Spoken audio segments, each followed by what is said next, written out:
ആ മസ്കാരം എടുത്തേ. ഓ സാറ് കണ്ണെഴുതി പൊട്ടു തൊട്ട് നല്ല കിടുക്കാച്ചി സെറ്റപ്പിലാണല്ലോ. നല്ല ചുള്ളൻ ചെക്കന്മാരല്ലേ വരുന്നേ, വില കളയാൻ പറ്റത്തില്ലല്ലോ. കസ്റ്റഡിയിലുള്ള കക്ഷി എന്താ ചാടിപ്പോയോ? പോടി. ഏതാടി? മറ്റേ ഓൺലൈൻ ട്രേഡിംഗ് കക്ഷിയാണോ? അവനെ കിട്ടും മാസം 1 നിന്റെ അപ്ഡേഷൻ തീരെ പോരാ മോളെ. അപ്ഡേറ്റ് ചെയ്ത് അവസാനം ഡേറ്റ് തെറ്റാതെ നോക്കിക്കോണം, പറഞ്ഞേക്കാം. അതിനൊക്കെയുള്ള റെമഡീസേ എന്റെ പേഴ്സണലുണ്ട്. You don't worry. എന്നാ പോവാം. എത്ര മണിക്കടി ഷോ? 9:15. അതെ, അവസാന നിമിഷം ഓടി പഠിച്ച സിനിമ കാണുന്ന പരിപാടി നടക്കത്തില്ല. അതുകൊണ്ട് ഇപ്പോഴെങ്ങ ഇറങ്ങും. ധൃതി പിടിക്കണ്ട, മണി 8 ഉള്ളൂ, ഇനിയും സമയമുണ്ട്. നല്ല ബിരിയാണി, അതായത് നല്ല ചിക്കൻ ബിരിയാണി നിന്ന് AC-ലിരുന്ന് സിനിമ കാണാൻ അടിപൊളിയായിരിക്കും. ചിക്കൻ ബിരിയാണിയോ? ആ, പാരഡൈസ് ഹോട്ടലിൽ നിന്ന് പ്രത്യേകം പറഞ്ഞു വരുത്തിച്ചതാ. ഇന്ന് സാറിന്റെ റിട്ടയർമെന്റ് ആയിരുന്നല്ലോ. ആ, നിങ്ങളെ പ്രത്യേകം ക്ഷണിച്ചേക്കുക. അടിപൊളി ബിരിയാണിയാ. അയ്യോ ഞങ്ങളില്ല ഏട്ടാ, ഒരുപാട് ആളൊക്കെ വരുന്നതല്ലേ, ഞങ്ങളില്ല. ഒരുപാട് ആളൊന്നുമില്ല, പിന്നെ നമ്മുടെ ആദർശ് സാറും വലസൻ ചേട്ടനും മാത്രമേ ഉള്ളൂ. സാറ് പ്രത്യേകം പറഞ്ഞേക്കുവാ, നിങ്ങൾ വന്നില്ലെങ്കിൽ സാറിന് വിഷമവും. അതിപ്പോ നീ റെഡിയായോ? എന്താണ്? ഞങ്ങൾ വന്നേക്കാം ചേട്ടാ. വരല്ലേ? വന്നേക്കാം. നോക്കി വരണം, നമ്മളെ പൊളിക്കും. വിളിച്ചതല്ലേ, പോയിട്ട് വരാം. മതി.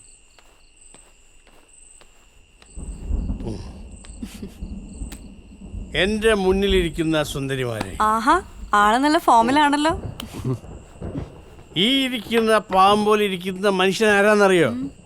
സിംഹം, തനി സിംഹം. ഇനി നാളെ ആരെങ്കിലും ഏതെങ്കിലും പട്ടിയാളെ മൈൻഡ് ചെയ്യോ?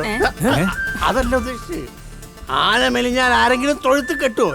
എന്റെ സാറ് നാളെ മുതലും പുലിയാണ്, പുലി. ഇതൊന്ന് ചപ്പളാച്ചി അടിക്കാതെ ചെന്നിരുന്ന് കഴിക്കുക. അപ്പൊ ഞാൻ ചപ്പളാച്ചല്ലേ? അല്ല, സാറിന് എത്ര വർഷത്തെ സർവീസായി? 35. 22 വയസ്സ് ജോയിൻ ചെയ്ത. അപ്പൊ സാറിന്റെ ഫാമിലിയൊക്കെ? സാറിന്റെ ഫാമിലി എന്ന് പറഞ്ഞാല് ഭാര്യയും മോനും കൂടി ധ്യാനത്തിന് പോയേക്കുക ഹോട്ടലിൽ. പോടാ, അവൻ ചുമ്മാ പറഞ്ഞതാ. എന്റെ ഭാര്യ എന്നെ കളഞ്ഞിട്ട് പോയി, പക്ഷെ ഞാൻ അവളെ കളഞ്ഞിട്ടില്ല. ഇതാ കണ്ടില്ലേ? നോണ പറയാന്ന് പറഞ്ഞാൽ മോനും ഏകദേശം അതുപോലെ തന്നെ. അവൻ അമേരിക്ക സെറ്റിൽ ചെയ്തു, വരാറൊന്നുമില്ല. അവിടെ ഫൈനാൻഷ്യൽ അനലിസ്റ്റാ. അവന്റെ അനാലിസിസില് അവന്റെ തന്തയുടെ വില വട്ട 0. നിങ്ങൾ കഴിക്കേ, പെൺകുട്ടികൾ ഈ പ്രായത്തിൽ വേണം നിറച്ച് കഴിക്കാൻ. സാറിന്റെ പേരൻസ് എവിടെയാ? അവരൊക്കെ സ്റ്റാർ ആയിട്ട് മോളി നിപ്പുണ്ട്. അതൊക്കെ ഒരു ഭാഗ്യല്ലേ? അല്ല, ബാധ്യതകൾ ഒഴിവായല്ലോ എന്നാ ഞാൻ ഉദ്ദേശിച്ചത്. ഇവനെയൊക്കെ അപ്പൻ ഒരു തുരിശടിക്കാരനായിരുന്നു. തോട്ടത്തിൽ ഒരുപാട് അസുഖങ്ങളുണ്ടായിരുന്നു. അങ്ങനെ മരിച്ചുപോയി. ആ സമയത്ത് ഞാനാണെങ്കിൽ കൊച്ചുകുട്ടി, അമ്മയ്ക്കാണെങ്കിൽ ചെറുപ്പം. വിശപ്പ് വന്നാൽ എന്ത് ചെയ്യും? ആഹാരം കഴിക്കട്ടെ.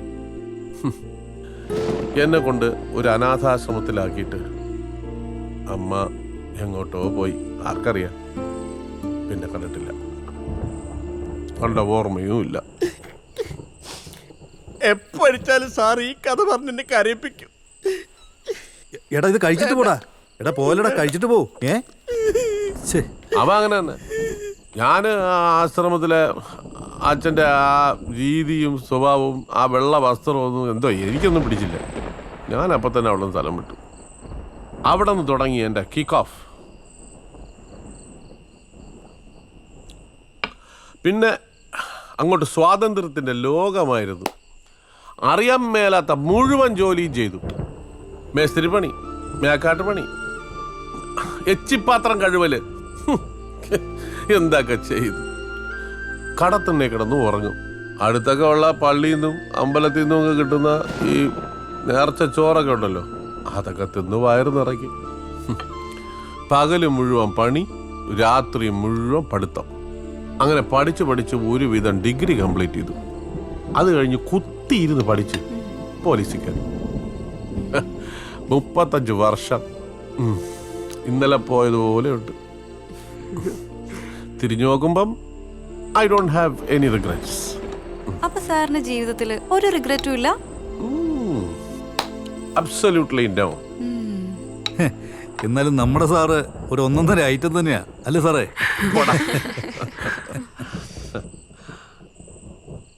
ആ കഴിയുന്നേ ഇതാ. സാറേ എന്നാ ഞങ്ങൾ ഇറങ്ങിക്കോട്ടെ. ഏ അല്ല ഞങ്ങളൊരു സിനിമയ്ക്ക് ടിക്കറ്റ് ബുക്ക് ചെയ്തിട്ടുണ്ടായിരുന്നേ. കഴിച്ചിട്ട് പോകൂ. അല്ല ഞങ്ങൾ ഇനി ഇരുന്ന പടം തുടങ്ങിയിട്ടേ എത്തത്തുള്ളൂ. കഴിക്കേ. ഞങ്ങൾ പിന്നെ ഒരു ദിവസം വരാം എന്തായാലും. പിന്നെ ഒരു ദിവസം വന്നാ ഈ ബിരിയാണി ഉണ്ടാവോ? ശ്ശേ.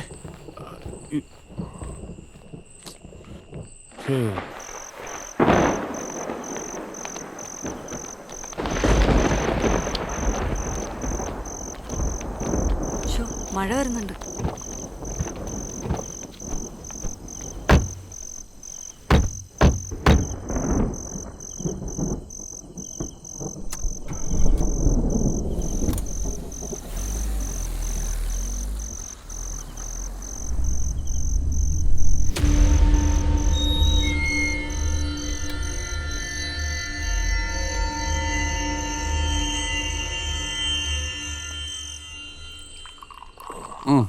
അതെയോ? എടാ ബാസി, ഒരു ദിവസം അവൻ വരും എന്നെ കൊണ്ടുപോവാൻ. ഈ വിക്രമാദിത്യൻ വേതാളത്തിനെ തോളിട്ടുകൊണ്ട് പോയതുപോലെ എന്നെ അങ്ങനെ തോളിട്ടുകൊണ്ട് പോകും. സാറി അറമ്പറ്റണ വർത്താനൊന്നും പറയല്ലേ. സാറിന് എന്തെങ്കിലും പറ്റിയ പിന്നെ എൻ്റെ കാര്യം. ഞാനാണെ കാശിന് വേണ്ടി നെട്ടോട്ട് വിടുക. സാറിനറിയാമോ, എൻ്റെ അമ്മ കൊട്ടും വയ്യ സാറേ. 2 കിട്ടിയും പോക്കാം. ഡയാലിസിസ് ഒക്കെ ചെയ്തിട്ട് പരിപോയി. നാളെ ആശുപത്രിയിൽ 50,000 രൂപ ബില്ലടക്കാനുണ്ട്. സാറ് കുറച്ച് കാശ് ഒന്ന് സഹായിച്ചാൽ ഞാൻ ജോലിയെടുത്ത് വീട്ടിക്കോളാം. ഏത് ജോലി? ഇവിടെ എടാ നീ ഇപ്പോഴേ ഓവർ ഡ്രാഫ്റ്റിലാണ് പോണത്. പിന്നെ എൻ്റെ പെൻഷൻ കാശ് കണ്ടോണ്ടാണ് നിന്റെ തള്ളയുടെ ദീനമെങ്കിൽ മോനെ ആ സാമ്പാർ അധികം തിളയ്ക്കാതെ ഇപ്പോഴേ അങ്ങ് ഇറക്കി വെച്ചേരെ കേട്ടാ. ഭാര്യക്കും ഗുണമില്ല, മക്കൾക്കും ഗുണമില്ല. പിന്നെ എന്തിനാണ് സാറേ ഇത്രയും കാശ് കെട്ടിപ്പൂട്ടി വെച്ചേക്കണത്? ആക്രിക്കാരന് കൊടുക്കാൻ പേപ്പർ വിലക്ക്. എന്നാലും നിനക്ക് 5ന്റെ പൈസ തരൂല. എന്നാ പിന്നെ ശരി, ഞാൻ പോ സാറേ. പിണങ്ങിയ വണ്ടിക്കൂലി വേണ്ടേ? വണ്ടിക്കൂലി വാസി ഒരാക്രിക്കാരന് കൊടുത്താ മതി. കണ്ണിച്ചോരില്ലാത്ത മനുഷ്യനാണ്. നേരെ കൂടെ ഇത്രയും ജോലി ചെയ്തിട്ട്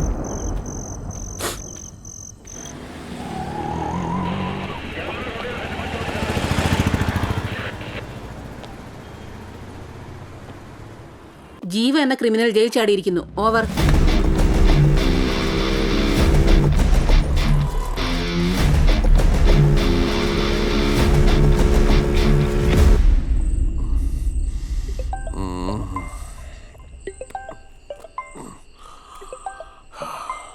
ജോസഫ് പിന്നെ ആ പറയടാ സാറേ. ആ ജീവ ജയിലിട്ടിട്ടുണ്ട് സാറേ. എപ്പോഴും ഒരു 1/2 മണിക്കൂറായി സാറേ. ഞങ്ങൾ അവനെ തപ്പിയുള്ള ഓട്ടത്തിലാണ്. സാറും സൂക്ഷിക്കണം.